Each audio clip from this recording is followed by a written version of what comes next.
तो स्वागत है आपको एडेप्ट योरसेल्फ में। आई होप कि आप सब ठीक हैं और इंग्लिश वैसे ही प्रैक्टिस कर रहे हैं जैसे मैंने आपको कहा था।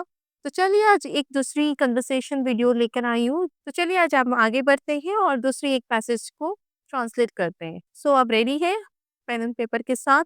तो चलिए फिर हम शुरू करते हैं।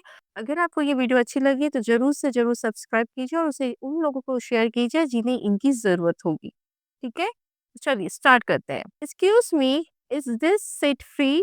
Excuse me, is this seat free? ठीक है? तो एक्सक्यूज़ को क्या बोलते हैं हम? माफ़ कीजिए।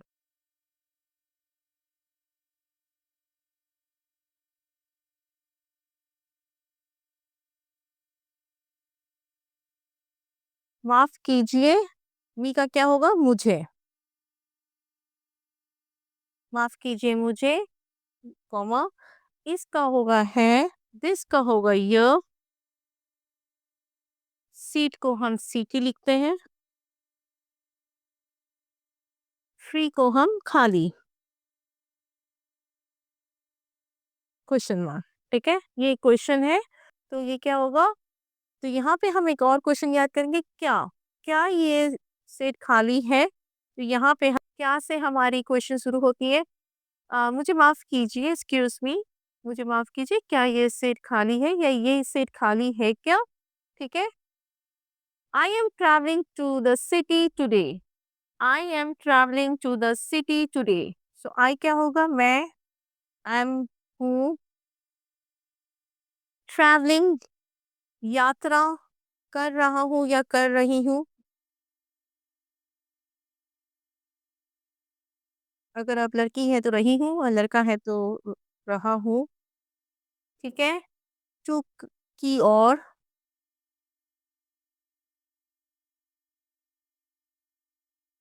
द का यहाँ पे उस शहर पे। ठीक है? सिटी क्या होगा? शहर। सिटी क्या होगा? शहर। टुडे हो जाएगा आज। ठीक है? तो क्या होगा? This is my first time here. This is my first time here. ठीक है? तो दिस को क्या लिखेंगे हम? यह इसका है, माई का हो जाएगा मेरा या मेरे या मेरी, फर्स्ट का पहला या पहली, टाइम बार, हियर यहाँ। ठीक है? तो क्या होगा? यहाँ मेरी पहली बार है। यहाँ मेरी पहली बार है ये। Can you tell me the next stop? Can you tell me the next stop? तो कैन का क्या होगा? क्या, यू का हो जाएगा आप, टेल का मतलब बता, मी का मुझे, द नेक्स्ट होगा तो अगला, नेक्स्ट अगला, नेक्स्ट का अगला, स्टॉप का हो जाएगा स्टॉप। क्या आप मुझे अगला स्टॉप बता सकते हैं? यहाँ हो जाएगा सकते हैं, तो हम ऐड करेंगे सकते हैं। क्योंकि इंग्लिश में आपको पता ही, हिंदी तो इंग्लिश में जब हम ट्रांसलेट करते हैं तो कुछ वाक्य हमें खुद से भी बनानी पड़ती है। तो क्या आप मुझे अगला स्टॉप बता सकते हैं? ठीक है? टेल मी है ना, तो बता सकते हैं। ठीक है? Please let me know when we reach there. Please let me know when you reach there. Please का क्या होगा? कृपया। लेट का बताने, मी मतलब मुझे, नो का दीजिए,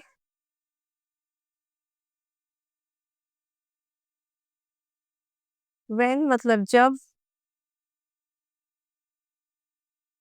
वी मतलब हम, रीच पहुंचे, देयर मतलब वहां, हियर मतलब यहाँ, देयर मतलब वहां।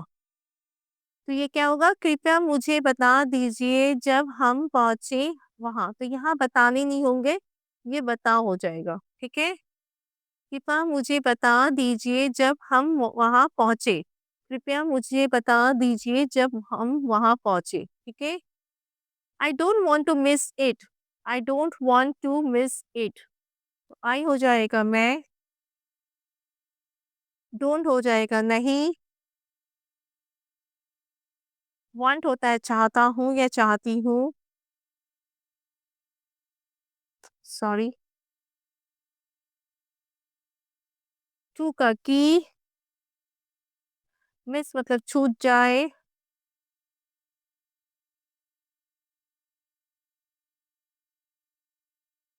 इट का य, इट का क्या होगा? य, ठीक है? सो मैं नहीं चाहती हूँ कि ये छूट जाए। मैं नहीं चाहती हूँ यह कि छूट जाए, ठीक है? Thank you for your help. Thank you for your help. तो थैंक यू को क्या बोलते हैं हम? धन्यवाद। यू का होगा आपका, फॉर का होगा के लिए, योर का आपकी, हेल्प का मदद करना या मदद, ठीक है? तो ये क्या हो गया? धन्यवाद आपकी मदद के लिए। तो ये आपका नहीं होगा, ठीक है? यहाँ हम थैंक यू बोलते हैं, पर यहाँ होगा धन्यवाद आपकी मदद के लिए। तो हम इसको स्ट्राइक ऑफ कर रहे हैं, ठीक है? ठीक है, चलिए आगे बढ़ते हैं। I hope the journey will be comfortable. I hope the journey will be comfortable, ठीक है? आई होप कि आप भी मेरे साथ कॉपी और पेन में लिख रहे हैं और साथ ही साथ प्रोनाउंसिएशन भी कर रहे हैं। जहाँ जहाँ आपको प्रॉब्लम हो रही है आप वीडियो को पॉज करके उसको दोबारा से बोलिए, ताकि आप जितना बार बोलेंगे ना तो वो रिपीटेशंस आपको हेल्प करेंगी। सिर्फ देखने से नहीं, वो रिपीटेशन आपको हेल्प करेगी, जिससे आपके कॉन्फिडेंस लेवल भी बढ़ती जाएगी। तो चलिए, आई का क्या होगा? मैं, संज्ञा वाली मैं, होप का होगा उम्मीद करता हूँ,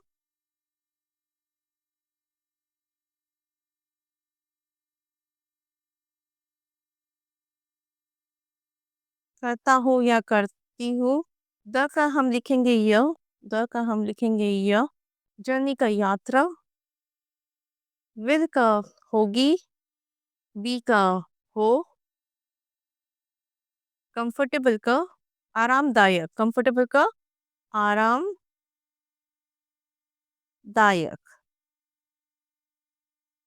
ठीक है?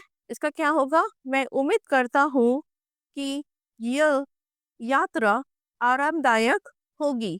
तो इस हो को हम की से रिप्लेस करेंगे, इस हो को हम की से रिप्लेस करेंगे। देखिए, मैं उम्मीद करता हूँ कि यह यात्रा आरामदायक होगी, ठीक है? चलिए आगे बढ़ते हैं। चलिए, the weather looks, the weather looks pleasant today, the weather looks pleasant today, ठीक है? द का क्या होगा? यह, वेदर का होगा मौसम, लुक्स का होगा लग रहा है,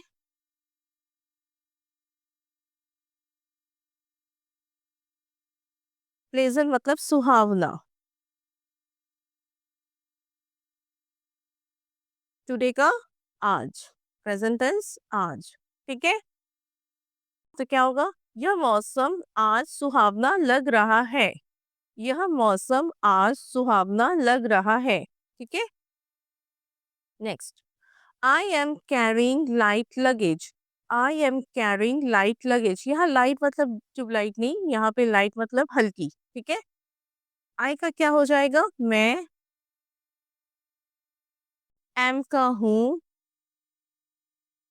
कैरिंग का ले जा रहा हूँ या ले जा रही हूँ, लाइट का यहाँ हल्का, मैंने आपको पहले भी बताया कि इलेक्ट्रिसिटी वाला लाइट नहीं, ये सामान हल्की वाली लाइट है, लगेज का सामान, ठीक है? इसका क्या होगा? मैं हल्का सामान ले जा रहा हूँ, मैं हल्का सामान ले जा रहा हूँ। ये हूँ की जरूरत नहीं पड़ रही है, तो यहाँ पे हम इसको स्ट्राइक ऑफ कर सकते हैं, ठीक है? I will get down at the main stop. I will get down at the main stop. तो I का क्या होगा? मैं। will का क्या होगा? करूँगा।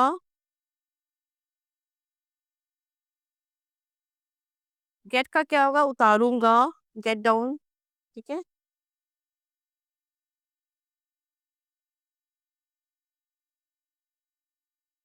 डाउन का नीचे, सामान को जैसे नीचे डालते हैं ना, उतारते हैं। एट का होगा पर, यहाँ पे द का हम यूज नहीं करेंगे। मीन का मतलब मुख्य, स्टॉप मतलब स्टॉप,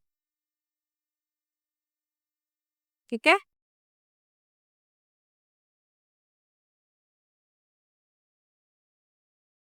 तो इसका क्या होगा? मैं नीचे मुख्य स्टॉप पर उतरूंगा। मैं नीचे मुख्य स्टॉप पर उतरूंगा, ठीक है? तो ये करूंगा एक्स्ट्रा है, इसको हम स्ट्राइक ऑफ कर देंगे, ठीक है? Please remind me before that.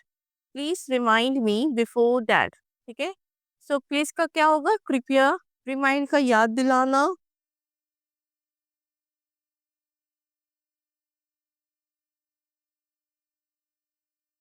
मी का मुझे। बिफोर मतलब पहले। आफ्टर मतलब बाद में। दैट मतलब उससे। उससे, ठीक है? या उसे। तो इसका क्या होगा? कृपया मुझे पहले याद दिलाना। तो ये उससे नहीं होगा, इसको हम स्ट्राइक ऑफ करेंगे, ठीक है? तो आशा करती हूँ कि आपको ये पूरी पैराग्राफ समझ में आई है और आपको ये भी समझ में आ रहा होगा कि हमें कैसे कुछ-कुछ चीज़ें को स्ट्राइक ऑफ करनी है, और कुछ-कुछ चीज़ों को हमें लेनी भी होगी। जैसे यहाँ पे हमने हो की जगह की यूज़ किया था। तो अगर आप इसको रोज़ प्रैक्टिस करेंगे ना, इंग्लिश को रोज़ अगर आप 1-2 बार बोलते रहेंगे ना, अगर आप अपनी जो कॉपीज़ को बना रहे हैं, उस कॉपी को जस्ट एक रिवीजन दे देना, आपको ये रूल्स फॉलो करनी है। इन सब पैराग्राफ को आपको एक कॉपी मेंटेन करनी है, उससे रोज़ एक रिवीजन देनी है। 5-10 मिनट्स की रिवीजन काफ़ी है। ऐसा नहीं कि आपको काफ़ी देर तक इसको बैठना, जितना आप ट्राई कर सकते हैं, जितना आप रिवीजन करें, उससे बहुत अच्छी इम्प्रूवमेंट जल्दी होती है। अगर नहीं है, तो एटलीस्ट 10 मिनट्स की रिवीजन बहुत ही ज़रूरत है। इस पूरे पैराग्राफ को, जितनी भी पैराग्राफ मैं करवा रही हूँ, इस पूरे पैराग्राफ को अगर रिवीजन करते हैं ना, तो ऑटोमैटिकली रोज़ करते-करते ये ऑटोमेटिक ये सेंटेंस ना याद हो जाती है। मगअप करने से क्या हो जाएगा, आप समझ नहीं पा रहे। पर आप रिमेम्बरिंग करते हैं ना, तो आप क्या वो समझ कर आपको समझ, क्योंकि आपको समझना है सेंटेंस को कहाँ पे कहाँ कौन से सेंटेंस कहाँ है। तो अगर आप समझ को याद करते हैं ना, तो वो ज़्यादा दिन तक रहती है और वो आप यूटिलाइज़ करते हैं नेक्स्ट सेंटेंस में। पर अगर आप सिर्फ मेमोराइज़ करते हैं, ठीक है? मेमोराइज़ करते हैं, तो ये कुछ दिन के बाद आप उसको यूटिलाइज़ नहीं कर पाएँगे इस ट्रांसलेट को किसी और सेंटेंस में ट्रांसलेट करने के लिए, ठीक है? सो मेमोराइज़िंग्स की जगह अगर आप इसको लर्निंग प्रोसीड्यूर में करें ना, तो it's will be more beneficial. बहुत ज़्यादा आपको बेनिफिट्स मिलेंगी। तो आशा करती हूँ आप मेरी ये बातें याद रखें और इस प्रैक्टिस सेशन को प्रैक्टिस करते रहिए। और अगर वीडियो को आपको पसंद आती है तो लाइक और शेयर ज़रूर कीजिए, सब्सक्राइब भी कीजिएगा। चलिए, थैंक यू, मिलते हैं अगली नेक्स्ट वीडियो में। Thank you so much.